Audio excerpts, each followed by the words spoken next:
Hi, greetings for Whovians, Whovian Queen. Hope I have a good week so far. Well, I look at the 11th Doctor era, now greetings on with the first episode of Series 7, the first episode of the second half of Series 7, The Bells of St. John. But first, let's look at a prequel. On March 23rd, 2013, the BBC released a short prequel video to the episode written by Stephen Moffat. In the prequel, the 11th Doctor is sitting at the swings of a children's playground when he meets a little girl. They talk about losing things.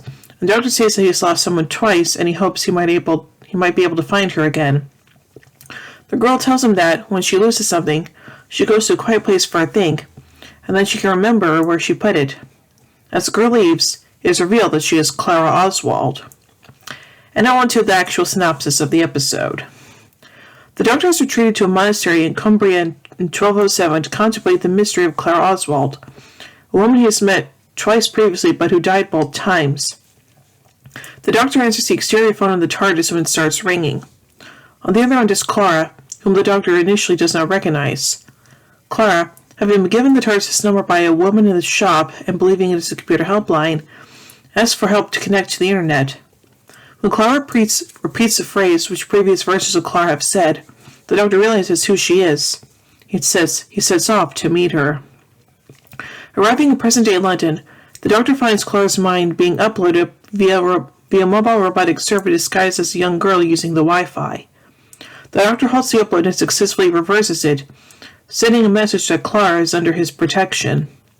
The Doctor and Clara are outside when the uploaders cause an airplane to descend at them. The Doctor and Clara board the TARDIS and land on the plane, and the Doctor saves it from crashing. The Doctor and Clara travel to a cafe. Clara uses computer skills that she picked up from her uploading experience to track the uploaders at their base at the Shard.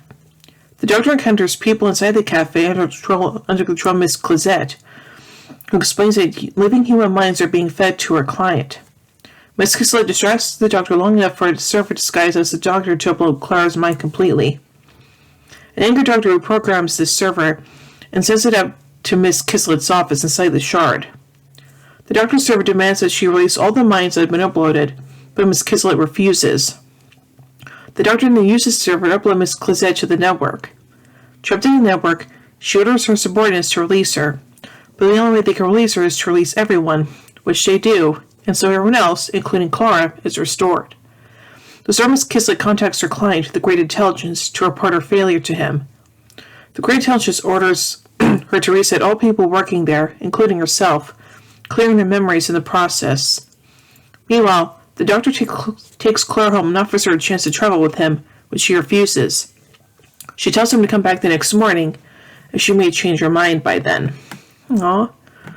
Sounds like there's some continuity surrounding this episode. Summer Falls, the book that Clara spots Artie one of her charges, is written by Amelia Williams, the married name of the Doctor's previous companion, Amy Pond. She had been a travel writer in the 21st century, before being permanently sent back to the early 20th century, becoming the editor of her daughter's detective novel/guidebook. The Great Intelligence makes his second appearance in a row after appearing in the preceding episode The Snowman. In the intervening time, the Great Intelligence has encountered the Doctor's second incarnation twice, once in the Himalayan mountains during the 1930s, and once in the London Underground in the 1970s. The woman in the shop who gave Clara the Doctor's numbers brought up in deep breath. The 12th Doctor remarks, it seems as if someone's trying to bring the Doctor and Clara together. The episode Death in Heaven reveals it was the Master, as Missy, who gave the number to Clara. And now finally, let's take a look at the production of this episode. Writer Stephen Moffat described the premise as, quote, the traditional Doctor Who thing of taking something omnipresent in your life and making it sinister. If something to get in the Wi-Fi, we'd be kind of screwed. Nobody had really done it before, so I thought it's time to get kids frightened of Wi-Fi. Wow.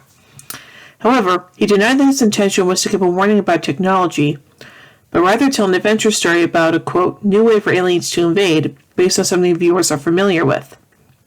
Producer Marcus Wilson suggested that the episode be an, quote, urban thriller, as the story would be set in contemporary London to introduce Clara and the Wi-Fi monsters. Moffat compared the style to James Bond and The Bourne Identity. Moffat said that the episode was, quote, an action roller coaster rather than a story intended to be scary. Despite being announced as the actress to portray the new companion, Jenna-Louise Coleman at first appeared as two different characters, as Oswin and Clara respectively in Asylum of the Daleks and the Snowman, but The Bells of St. John introduces the character who will be the Doctor's traveling companion. Coleman played each version of the character as a different individual with, quote, trust that there will be a payoff to her mystery.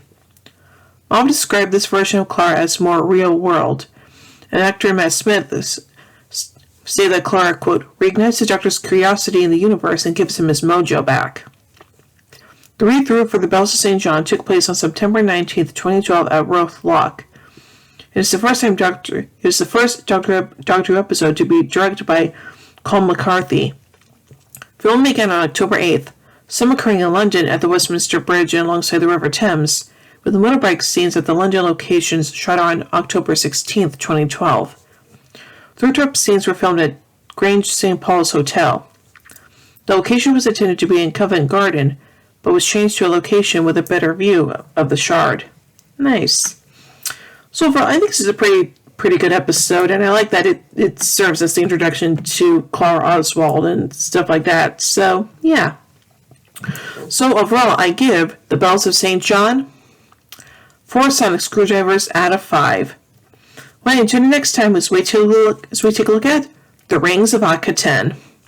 Well, I hope you enjoyed this review, and if you did, be sure to give it a thumbs up, share around, don't forget to subscribe and hit the bell icon to be notified about my upload videos. And if you want to help support this channel, then be sure to check out my Patreon page. Link, as always, is in the description below. Anyway, until next time, this is Sophie and Queen saying, oh my Gideon! When I say run, run! I've a recipe of neutron flow. Would you like a jelly, baby? Fantastic! Allons-y! Geronimo! Bow ties are cool, fezzes are cool, and Stetsons are cool.